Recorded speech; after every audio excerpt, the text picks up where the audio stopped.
જંગલની એકતા। એક ઘનઘોર જંગલમાં અનેક પશુ પંખીઓ રહેતા હતા। સિંહ રાજા હતો, હાથી બુદ્ધિશાળી, વાંદરો ચપળ, મોર સુંદર અને કાગડા હોશિયાર। બધા શાંતિથી રહેતા, પણ ક્યારેક નાની મોટી વાતે ઝઘડા થઈ જતા। એક વર્ષ ભયંકર દુષ્કાળ પડ્યો, નદી સુકાઈ ગઈ, ફળ ફૂલ ઓછા થઈ ગયા। દરેક પોતાનું જ વિચારે લાગ્યો।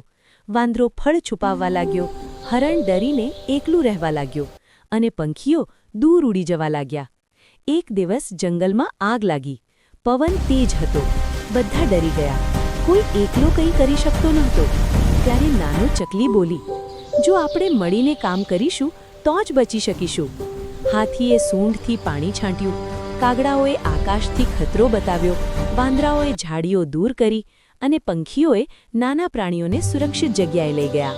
થોડી વારમાં આગ બુઝાઈ ગઈ। બધા સમજ્યા કે એકલા સ્વાર્થથી કંઈ મળતું નથી। સિંહ રાજાએ કહ્યું, આજથી જંગલમાં એકતા અને સહકાર જ આપણું શક્તિ છે। તે દિવસથી જંગલમાં સૌ પ્રેમથી અને સાથે રહેવા લાગ્યા।